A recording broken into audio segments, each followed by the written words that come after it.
I'm being very brave because I'm filming this video with no makeup, and the boys fandom is full of kind of big meanies. Like, I hate to say it, but like some of you guys are like actual meanies.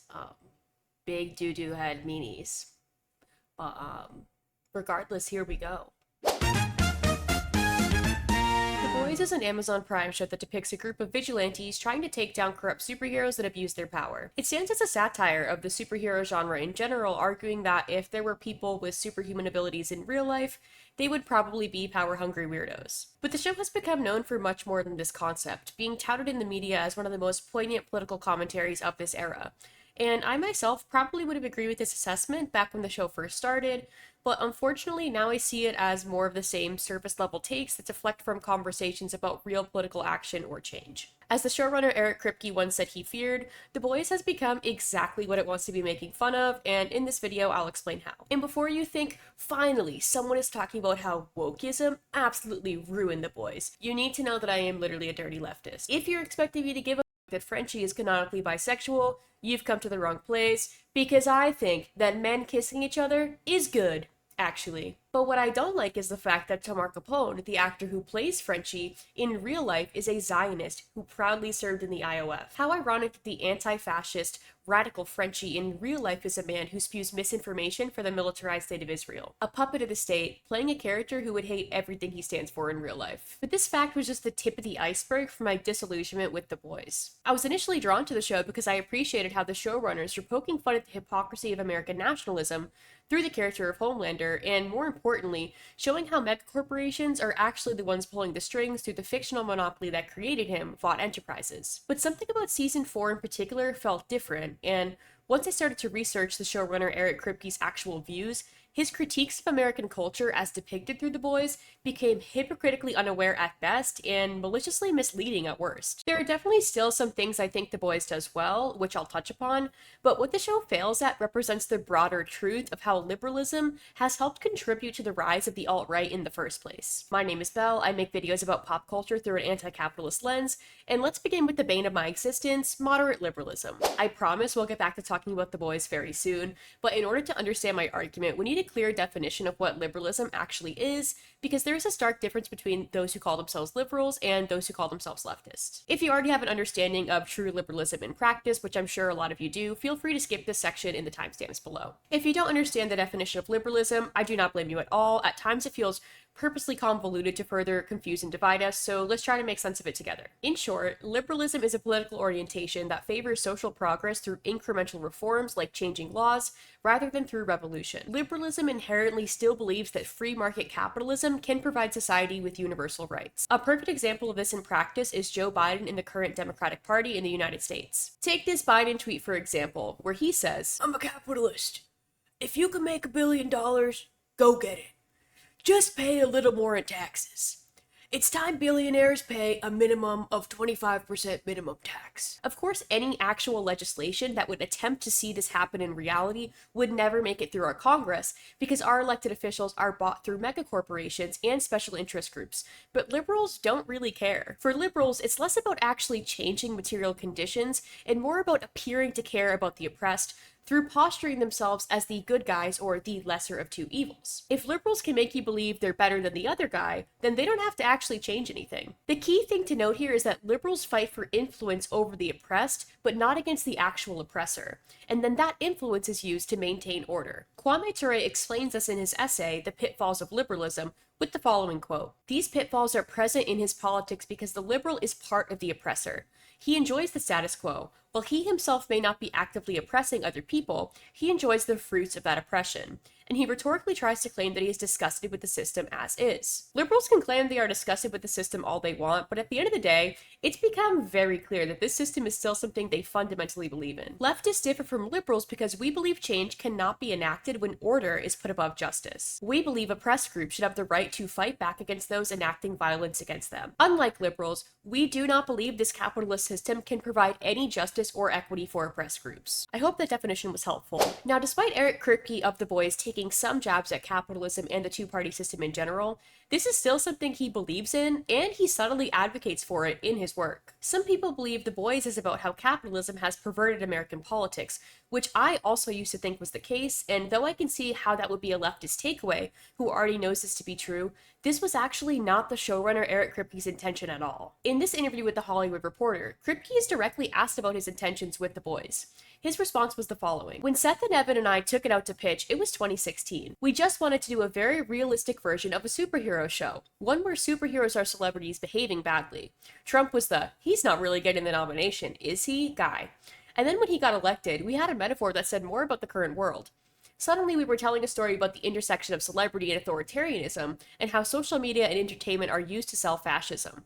We're right in the eye of the storm. And once we realized that, I just felt an obligation to run in that direction as far as we could." You see, Kripke never intended to directly critique capitalism itself. He just wanted to create a show that answers the question, what would superheroes be like in real life? And I truly wish he stayed in his lane and stuck with this concept alone. But then Trump got elected, and like every other liberal, he felt obligated to show the world how disgusted he felt with Trump. Kripke isn't critiquing capitalism itself, but rather one specific byproduct of capitalism: corrupt individuals selling as fascism. He goes on to state in this interview, "Even then, to me, the problem isn't the followers. The problem is the leaders manipulating people shamelessly to solidify their own power, to the point where it's worth it to rip the country apart for a couple of fragile egos, a couple corporations, and a couple billionaires." From this quote alone, we can see Kripke doesn't blame the capitalist system or the individual. He blames the leaders and celebrities who take advantage of that system. But this belief in itself is contradictory, as many leaders and celebrities are individuals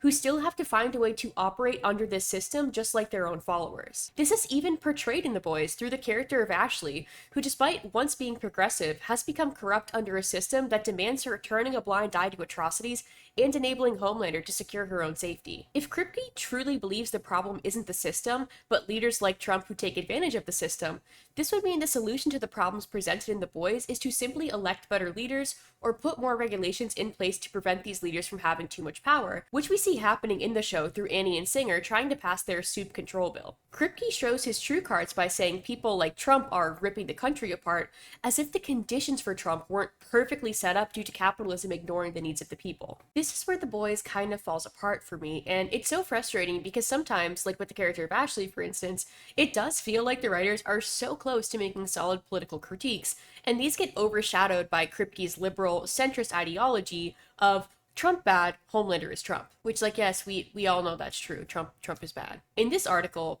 Kripke self-identifies as a liberal with the following quote: "I happen to be a liberal, and my problem isn't with someone who is on the right wing. My problem is that we're being conditioned to think of each other as an enemy instead of a neighbor. And that's really, really dangerous. And it's happening all around the world because 1, it makes more money to feel that way. You spend more time online the angrier you are. And 2, authoritarians need you to feel that way because then you're not looking at it critically. So I'm just trying to make the point that we're actually not all that different. We're being manipulated to hate each other, and I find that very hateful." Hot take from Eric Kripke, guys. Hate is hateful. Although he is correct that one of the reasons for America being so divided is to make money, Kripke is doing exactly that with his own show. He fails to acknowledge how this hate has built up over decades of unchecked capitalism.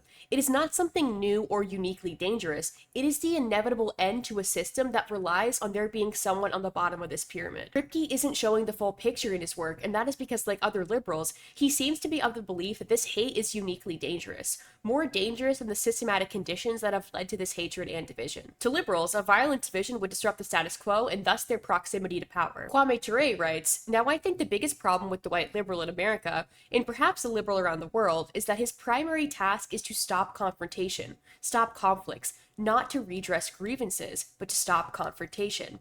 And this is very clear, and it must become very, very clear in all of our minds. Because once we see what the primary task of the liberal is, then we can see the necessity of not wasting time with him. His primary role is to stop confrontation, because the liberal assumes a priori that a confrontation is not going to solve the problem. This, of course, is an incorrect assumption. We know that. We need not waste time showing that this assumption of liberals is clearly ridiculous.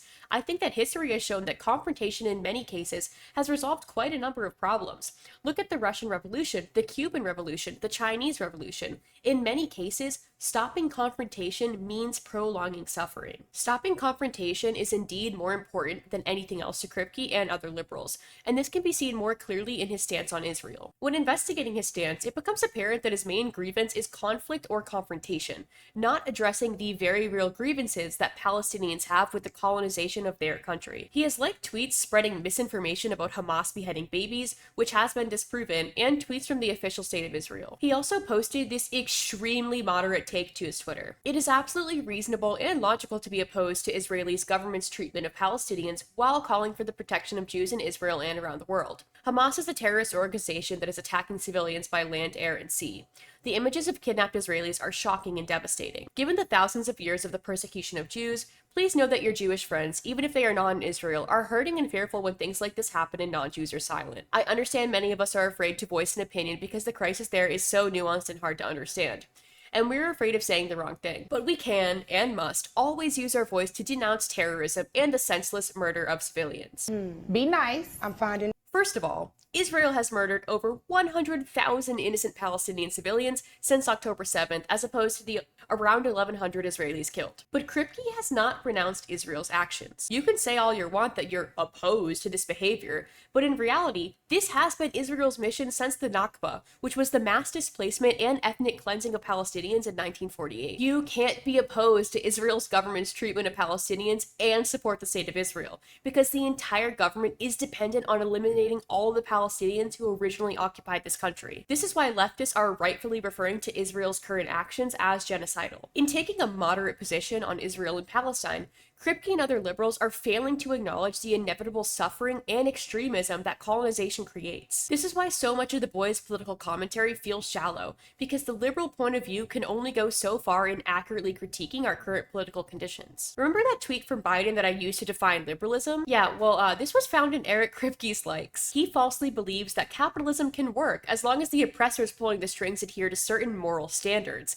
and the people pay more attention in holding their oppressors accountable. And if you begin to listen closely, this can actually be seen in depictions of power and influence in The Boys. One could say The Boys depicts power as it truly is, the amount of violence one can inflict upon their enemy. If you don't agree with this definition of power, I'd like you to consider why the United States is one of the most powerful countries in the world. Is it because we produce the most essential goods for the global public, or is it because we have the strongest military presence in the entire world? Knowledge is power. Seize him. Cut his throat. Stop. Oh, wait. I've changed my mind. Let him go. Step back 3 paces. Turn around. Close your eyes. Power is power.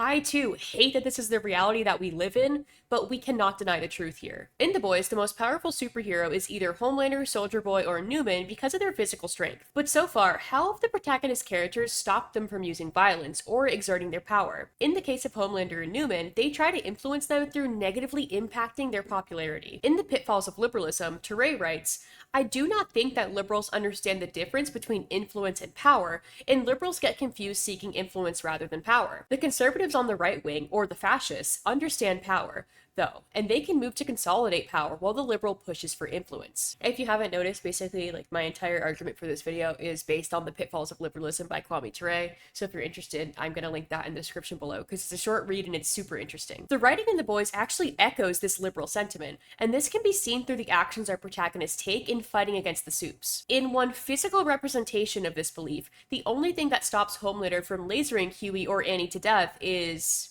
an Instagram Live. Seriously, before you throw away everything you've worked so hard for. You know what? I could give a shit. Really? You sure about that? Your fame is the only thing protecting you. Here's the thing. I'm not scared of you anymore. I remember what I told you would happen to Huey. You walk. That's next. Good luck with that. Now that you've told my 190 million followers, I'm still pretty famous. Hey, everybody. That's me. I gotta go. Starlight, What?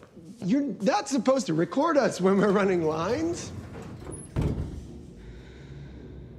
Annie literally uses her popularity to protect herself from violence. And it works! If we view Homelander as the representation of America, or Trump here, the subtle messaging would be as long as the public is closely watching the heinous actions of our nation, we can effectively stop our leaders from committing violent acts that lose the support of the people. This is an incredibly inaccurate and liberal take. Popularity or influence equating to power can also be seen through the character of Stan Edgar. In previous seasons, the only character who can actually check Homelander is Stan Edgar, whose depiction feels more powerful than Homelander, despite him being physically powerless. We don't even see Stan on screen until the season 1 finale, where the camera follows him from behind, echoing the theme of the unseen narrator who is actually pulling the strings. Stan is seen as one of the only people who can actually put Homelander in his place, remaining his boss all the way until season 3, where we get this scene. I heard about your temporary leave of absence, by the way.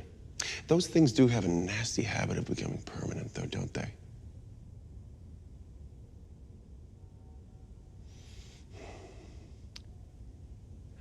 Don't blame Vicky. I don't.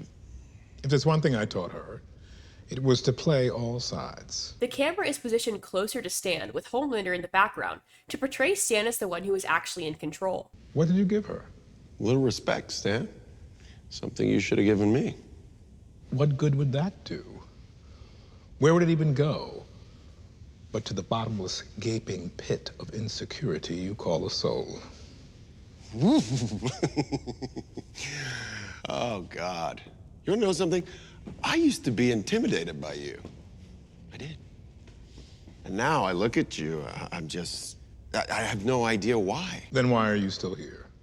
Looking for my approval, like I'm your daddy? Eventually, probably soon, the world will recognize you for the pitiful disappointment you are. You are not worthy of my respect. You are not a god. You are simply bad product.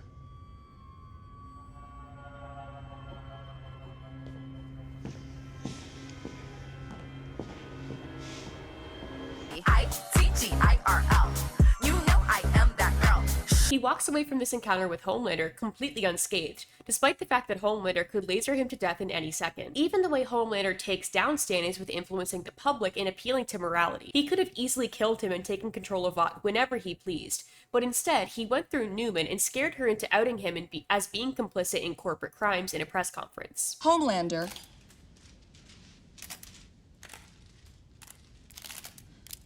has bravely come forward as a whistleblower and provided evidence of crimes committed within Vought by CEO Stan Edgar.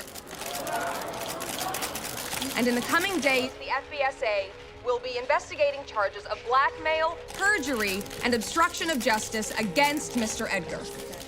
This allows Stan to be utilized later on in season 4, and though I'm glad he wasn't taken up by Homelander only because Giancarlo Esposito absolutely kills this role, him still being alive signals to the audience that he holds a certain power over Homelander. This only reaffirms the false liberal theme of influence equating to power. This theme is shown again through Newman, an elected official with the ability to covertly blow up anyone she pleases, asking Annie for help boosting her influence.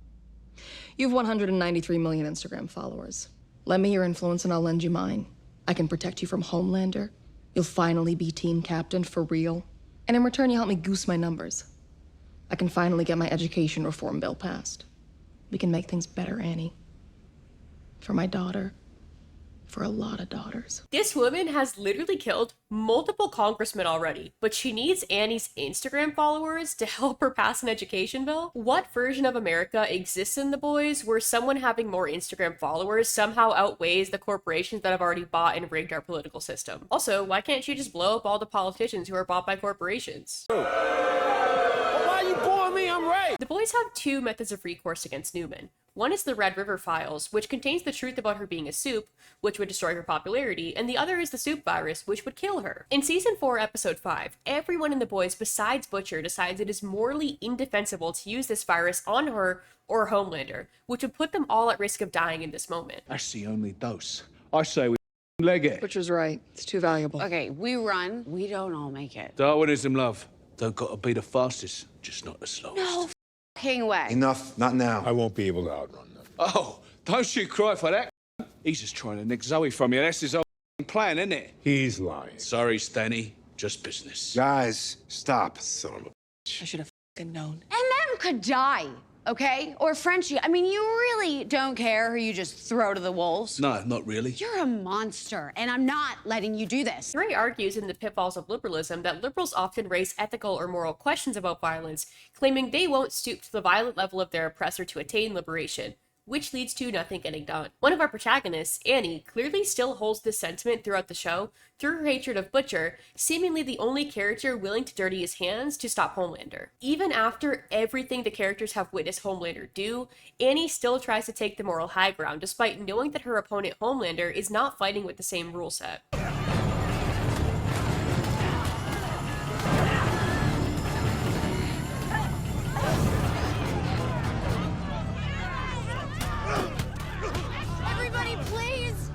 Please go home. We can fight, but not like this. Stop fighting! She doesn't even fight back against the people literally beating her friend to death. And when we do see Starlight inflict violence on her opponent, Firecracker, she deeply regrets this. Look, I saw the firecracker thing. That asshole. No, I shouldn't have lost it. How could you not lose it? That was like the most private thing between you and me, and to broadcast it like that, that's a violation. Huey, it's not helping, okay? Right, sorry, you're right. I'm sorry. It's not helping, she says. In fact, it actively causes more harm to their mission of taking down Vought, as the president calls her and informs her that because of her violent actions, the soup control bill won't pass. Hello? You know, friends tell friends the truth, and I have to... The soup control bill would have passed with flying colors. But after what you pulled today, Might as well call it the Psycho Starlight Baby Killer Bill. are you still there? I'm sorry. Sorry doesn't bring back all the Republican votes you just torched. I can't be affiliated with you anymore. Singer directly states that this bill would have passed without Starlight lashing out violently. This signals to the audience that violence will actually impede progress from happening at all, as if our corrupt Congress would actually pass something that effectively holds corporations accountable. It is bullshit. We do see Annie's supporters seemingly turn on her after she acts out violently, and this would be an accurate depiction of a liberal following, becoming disenfranchised with their savior when she no longer portrays their nonviolent righteousness. Liberals think they can win by appealing to the morality of the oppressor, but it almost always fails, as this incorrectly assumes that the oppressor has any sense of morals in the first place. This, however, is not the case for oppressors in the Boys universe. We've already seen the Boys use questions of morality to influence oppressors to give into their mission, and miraculously, it works for them. You must be pretty desperate to try and enlist me in a plot against Victoria. She is like a daughter to me. Yeah, a daughter who sold you out. She did what I raised her to do. You're right. You taught her how to be a monster, but not a little girl.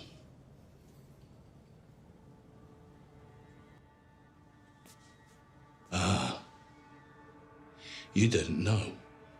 She shot up sweet little Zoe full of E, turned her into a tentacle-mouthed nightmare. How about we get you out of here? Exonerated, and throw in custody of Zoe. Ain't no better deal, and you know it.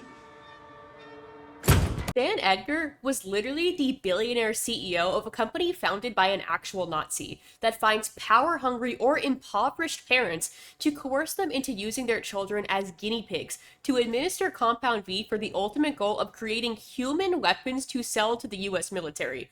But this is where he draws the line. This is complete nonsense for his character. It makes no sense for him to care about Zoe being administered Compound V when he oversaw the plan to administer Compound V to newborn babies and used his own daughter as a weapon plenty of times before. Suddenly, the only thing that matters to this billionaire man is his granddaughter? I'm not buying it. And in making this decision to let Newman as well as the virus go, this leads to her single-handedly saving Homelander's plan to take over the country in the following episode. But the founders never trusted the masses because the truth is the masses are f***ing stupid. Anyone who owns a live, laugh, love mug shouldn't have a say in how a country is run. People are a labor force that need a kind but firm hand. There are no nations. There's Apple, Exxon, and Berkshire Hathaway. Corporations are the real superpowers here. You should be able to operate without any regulation or restriction whatsoever. After all, you're billionaires.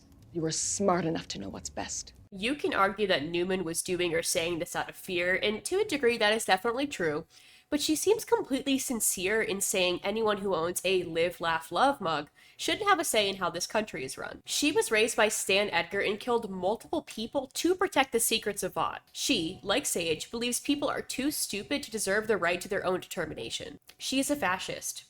An extremely hot fascist, but a fascist all the same. And despite this truth, the writers decide to give her a slight redemption in the finale, as if Huey appealing to her morality was actually successful in the last episode. Kill the president. That sounds insane coming out of my mouth. Wow. When Homelander chucks all the Starlighters into internment camps, you're cool with that, too? You didn't know about the camps. Why did you think that you were at Tech Nights? That's what his prisons are for. I gotta get back to it. Oh, okay, she didn't know Homelander was gonna imprison any dissenting voices, as if that isn't one of the main steps to a fascist empire. Give me a break. If there's even a 5% chance. Alors what? Just forget that Newman is a monster. I'm not saying that. I'm saying, look, we've all done bad shit. What if she's just up like the rest of us, just trying to do right by her kid? Hey guys, aren't we all directly responsible for covering up mega corporations' crimes against humanity and convincing the country's elite billionaires to overthrow the presidency? Don't we all make mistakes like that? Newman is not someone who made a couple of bad choices. She has been directly involved in manipulating the public to maintain Vought's power. She is an oppressive force in this universe, along with Stan Edgar and Homelander. Despite this, Huey advocates for giving her another chance. Violence isn't brave. And neither is hating my mom, or A-Train, or anyone. But forgiveness, letting go, a little mercy. That's brave. It's crazy, but it's brave. It's about the last thing my dad ever taught me, and I just think, if we're ever gonna win against monsters, I think we need to start acting human. Oh, brother, this guy stinks! It's significant that Huey is the one to give this speech, as his character is quite literally the moral center of this show, which Jack Quaid himself has admitted. It cannot be overstated how often liberals use the same talking point to undermine dissenting voices. Ture writes, the way the oppressor tries to stop the oppressed from using violence as a means to attain liberation is to raise ethical or moral questions about violence. I want to say emphatically here that violence in any society is neither moral nor is it ethical. It is neither right nor it is wrong. It is just simply a question of who has the power to legalize violence. And look, I can see the importance in forgiving someone who went down the alt-right pipeline and eventually turned themselves around. That's very valid. But asking oppressed people to be the bigger person and forgive their direct oppressor is an insane thing to advocate for in this political climate. Also, please name me one time in history when being the bigger person and acting human has helped defeat monsters. The writers of The Boys are making it seem like even the most amoral oppressors in this universe have their limits, and that is honestly a tone-deaf take to have at this moment in history. The images that have come out of Gaza of children being mutilated by the IOF are some of the most horrific things I have ever seen in my life. And our leaders will still not budge on severing military aid to the state of Israel. You can't appeal to morality to make change under a morally bankrupt system. And you certainly can't reason with or enlist the help of the oppressor, despite what the show might lead you to believe. This is actually my biggest issue with The Boys, as their entire vigilante justice team is assisted and funded by one of the most oppressive forces in global history, the CIA. At the end of season 2, the boys are no longer vigilantes, as they decide to work hand in hand with the CIA in taking down Vought. Cambridge Dictionary defines vigilante as a person who tries in an unofficial way to prevent crime or to catch and punish someone who has committed a crime, especially because they do not think that official organizations, such as the police, are controlling crime effectively. Vigilantes usually join together to form groups. The boys being on the official payroll of a government agency as powerful as the CIA, yet being depicted as outsiders of the system working to affect change, is so hypocritical it actually makes me feel like I'm going insane. If Homelander is representative of the rise of fascism, as Kripke has stated before, then his show is sneakily sending the message that in order to stop fascism, you need to enlist the help of one of the most fascist forces in American history. Historically speaking, the CIA has never stopped fascism. It's done quite literally the opposite. The CIA is literally known worldwide for their military coups over democratically elected foreign leaders. It's only the CIA. How many coups could they possibly do? Oh, that's not so much. So? I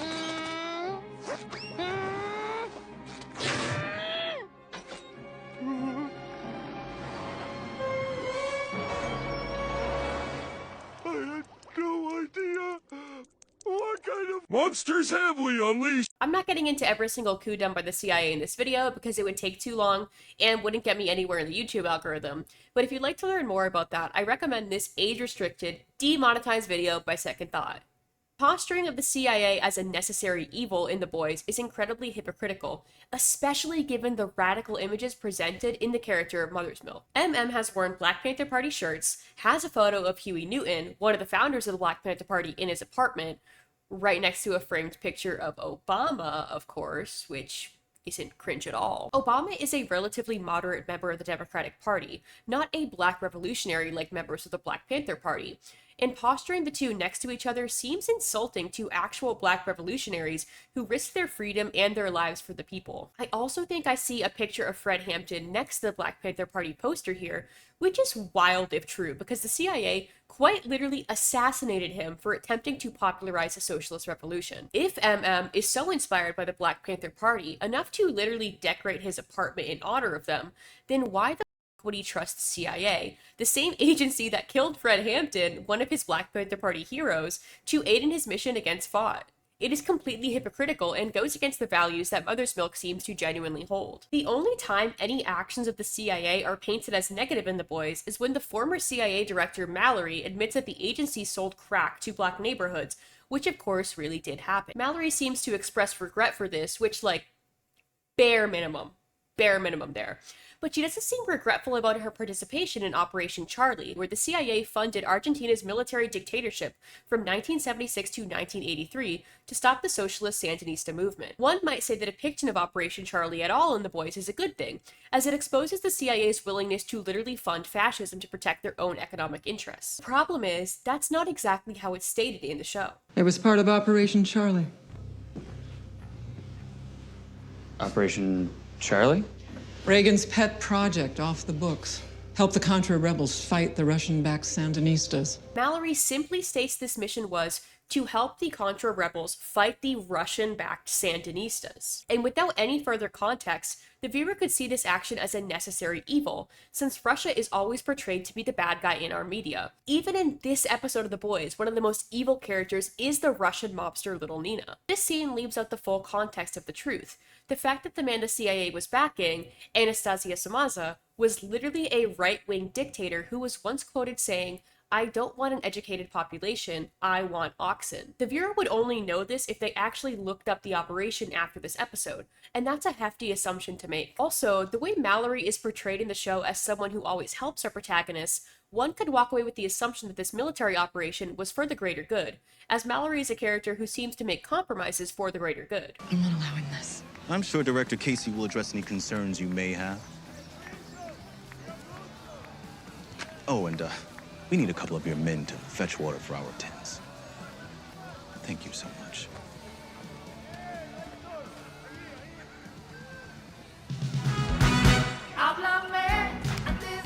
Claudio, este año los Mets no tienen ninguna posibilidad. Señorita, the Yankees. The upbeat music, the baseball banter with the local, it would seem like Mallory is helping here to someone who isn't actually educated about what she was contributing to. The only pushback we get is for Mother's Milk, who seems visibly angry when she tells the story. But over time, his character goes from this... That's some self-justifying bullshit. ...to this. So do your job. Yes, ma'am. Yeah, I didn't like that. I didn't like that at all. And this is why I think the show is misleading in its political commentary. For instance, Huey ends up becoming disenfranchised with trying to make change within the system when he finds out the truth behind Newman, only to turn around and work alongside the CIA, which is also a part of that system. If this universe was real, you best believe that Vought and the CIA would be besties. And let's talk about Vought, because in the comics, this greedy corporation is supposed to be the true villain. In the beginning of the series, this was clear. But as the story has progressed, it seems the main villain has become Homelander, and any critiques of Vought stand as watered-down political commentary about rainbow capitalism, which is an easy thing to poke fun at. In Season 1, Vought is clearly the main villain, and is simple for weapons manufacturers that have defense contracts with the Pentagon, contributing to an economy that runs on war. Take this scene from the second episode of the series. But tomorrow morning, no one's putting soups in the national defense. It won't get out of committee, much less hit the floor. Because God forbid we could have an advantage in an armed conflict. You send a soup over the 38th parallel, Pyongyang's gonna answer with a nuke. Then one of my guys will catch it. You see Robertson over there? He's got Lockheed in his state and in his pocket. McRae, he's got Fort Bragg and his couple of thousand voters. No one wants to outsource to you. America runs on weapons.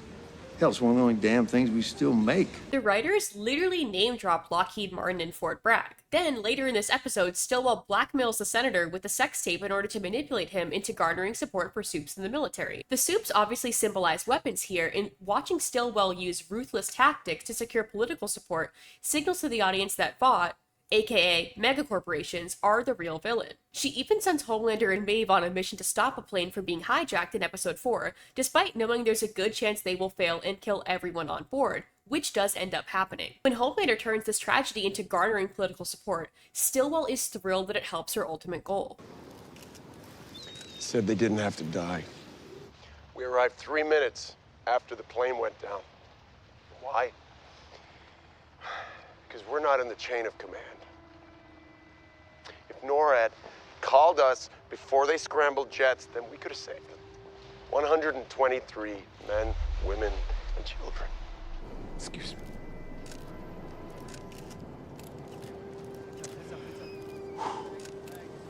But if they let us into the military, Then this will never happen again. That is my solemn promise to you. Right, Maeve? Talk to your congressman. Talk to them. They'll listen to the people. And together we will make sure that this never happens to our great nation ever again. God bless you. God bless America. We hear you, Homelander! And I hear you, brother. I hear you. And the world hears you. And very, very soon, my friend, whoever did this to us will hear from all of us. This scene echoes George Bush using the tragedy of 9/11 to ultimately will the people into supporting the invasion of Afghanistan, then eventually Iraq. This was good shit in my book. But soon after, the main conflict of the series shifts from desperately needing to take down Vought to needing to control Homelander specifically. Did it ever occur to you that a soup terrorist showing up exactly when we needed him to was a pretty incredible coincidence? It's almost like someone planned it. Mm-hmm. Me.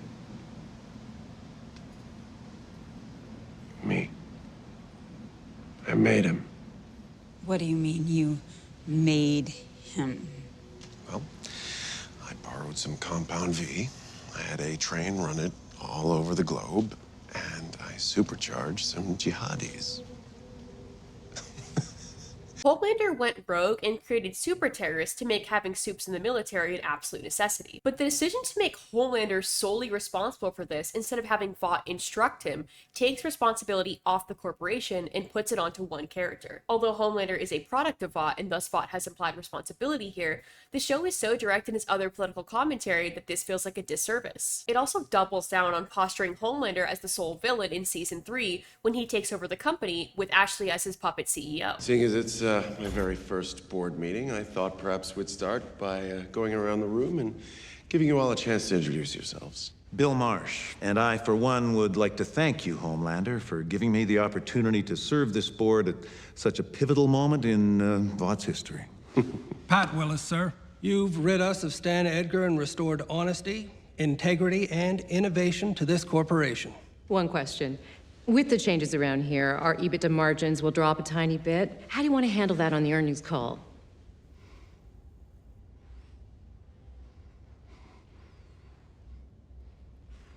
What's your name? Maureen. Is there something you want to get off your chest, Maureen? Sorry, sir? Do you think you know better than me? I don't know, maybe you think you should be sitting in my chair and I should be sitting all the way down there in yours. Oh, God, no, sir. I'm sorry. I was just... It was stupid of me. I'm so stupid.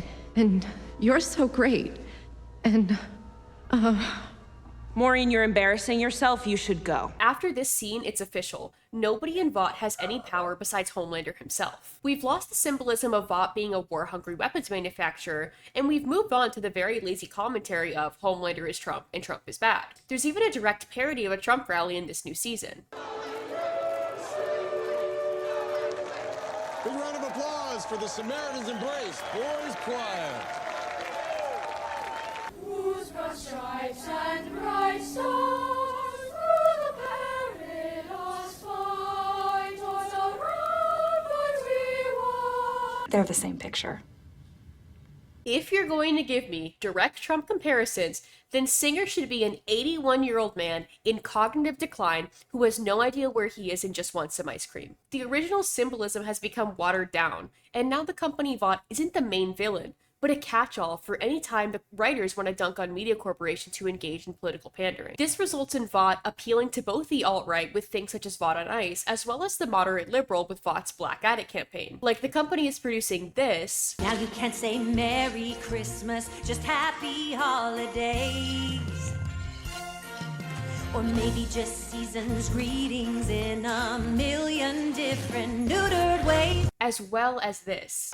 Vought proudly supports and amplifies BIPOC voices. Isn't that right, Cameron? Sure is, Deep. Which is why these articulate heroes will lead Vaught's newest diversity initiative, Black Addict. Some say go woke, go broke. Well, we say go woke, get yoked. And as part of our new initiative, we'll be debuting a new feature specifically for our diverse audience. Like, why is the Tucker Carlson dupe championing corporate wokeism? If this were an accurate satire of Tucker Carlson, they would show him on a major news network critiquing Vought for becoming woke. The writers have lost any semblance of continuity for the sake of making cheap jabs at culture war talking points. And in return, you disband the Bureau of Superhuman Affairs, condemn the defund the soups movement, remove all books and teachers that teach critical soup theory. Like, I'm sorry, but what the f is critical soup theory? That is so lame. It is painfully obvious the writers are trying to make a comment on some states not allowing critical race theory, but the symbolism just doesn't hold up here. I understand soups in this universe are kind of, I guess, their own race of people, but they also hold this unchecked power and influence over society, so I just don't see how the symbolism works here, and it feels like they're just saying shit to seem politically engaged. And I do feel like this happens more often than not in season 4 in particular. This is a far cry from the spot-on commentary we got with Blue Hawk over policing black neighborhoods in season 3, which had its own storyline entirely. If they wanted to make meaningful commentary about critical race theory, they shouldn't have just thrown this one line in there so thoughtlessly. It feels like a disservice. And honestly, the writers do this with most of their political quips. It's funny how the Boys writers love to joke about political pandering when they're quite literally doing the same thing in much of their commentary. Take this scene, for example, which made me physically ill. Access granted. All right, let's see. How do you hurt a billionaire? How about 40 million to Elizabeth Warren's super PAC? How's that sound? Because apparently giving more money to electoral politics instead of giving it directly back to the people is the best way to hurt a billionaire. Hate to break it to you writers of the Boys, but billionaires give money to super PACs all of the time, even to Democrats, and we're still Also, in the context of the Boys universe specifically, what the is Elizabeth Warren going to do against Tech Knight or Homelander? Is she going to throw a nevertheless she persisted bobblehead at them and just hope for the best? This pandering isn't serving a purpose. It doesn't meaningfully inform the viewer about systemic issues that they don't already know about. It only stands to further piss off conservatives and make liberals feel smug. This is completely contradictory to what Kripke has stated he wants to accomplish with the Boys. And this is such an inevitable end when it comes to liberal commentary. For people already on the left, they won't walk away with anything they didn't already know, and they'll have given Amazon some extra revenue. And for people in the center, they'll walk away reinforced in Huey's moderate belief that the best way to combat fascism is through being the bigger person. And for people on the right, they'll walk away more skeptical of the left and angrier than when they started watching. And honestly, everyone in the country has valid reasons for being skeptical of our establishment narratives. And you would think writers of The Boys would feel the same way, given how much the first season played upon the news manipulating the public into supporting the war on terror with false information in the post 9/11 era. This is why The Boys dunking on conspiracy theorists in the later seasons makes me feel particularly annoyed. The entire first season of this show consisted of The Boys uncovering a corporate conspiracy to genetically modify humans into soups, and now the butt of the joke in this latest season is those who fall for Firecracker's idiotic conspiracies. God damn, is he here? Of course not. He wouldn't be caught dead with these ringworm-infested cousin. Do the writers really think this plotline is going to help conservatives see how stupid they look? Or do they know it's going to make them angrier and cause even more mistrust, but they just don't care? Lighthouse, a so-called home for at-risk teens. Sure, and Jeff Epstein killed himself. No. If you want to make a point about conspiracy theorists spouting absolute nonsense, it might be best to leave out any mention of Epstein, as his death is something heavily scrutinized on both sides of the political spectrum, and any mention of him in popular media only greatly fuels this skepticism. As much as Kripke says he dislikes the hate and mistrust that our media breeds, he's doing a phenomenal job contributing to it. In the beginning of this video, I promised I'd talk about what I like about The Boys, so here's a list. Number 1 is Season 1 and most of its political commentary. Number 2 is the way Elizabeth Shue made me feel every time she was on screen. Number 3 is everyone's acting besides Jack Quaid. Number 4, A-Train and his entire character arc I think is very well done. Number 5 is this line from Maeve. Go! Take your twink and get the out of here! And number 6 is the Blindside parody. I do think that is it for now. I actually intended to make this video a lot longer, but I'm kind of tired of dedicating more of my time to analyzing this show, and I'm truly fearful of the response from this fandom. I made one TikTok talking about how I was disappointed with Sage's character arc, and I was absolutely violated in the comments. Who would have thought that emphasizing shock value with excessive nudity and gore would lead to a fan base full of toxic and reactive individuals? And I know that a good portion of this fan base is other leftists who find the satirization of our current political situation cathartic, which is valid, but it's definitely gotten increasingly difficult to ignore the centrist liberal influence from Eric Kripke, and I know I'm not alone in noticing this. The hypocrisies of The Boys are becoming more clear as time goes on and as our own personal politics evolve. I know that I'm farther left now than I was back in 2019 when the show first aired, and that probably speaks to why I was able to notice these things in The Boys this time around and not in previous seasons. When the show first started in 2019, it had some of the most progressive political messaging that I had ever seen in mainstream television. But now it is much more mainstream to critique capitalism,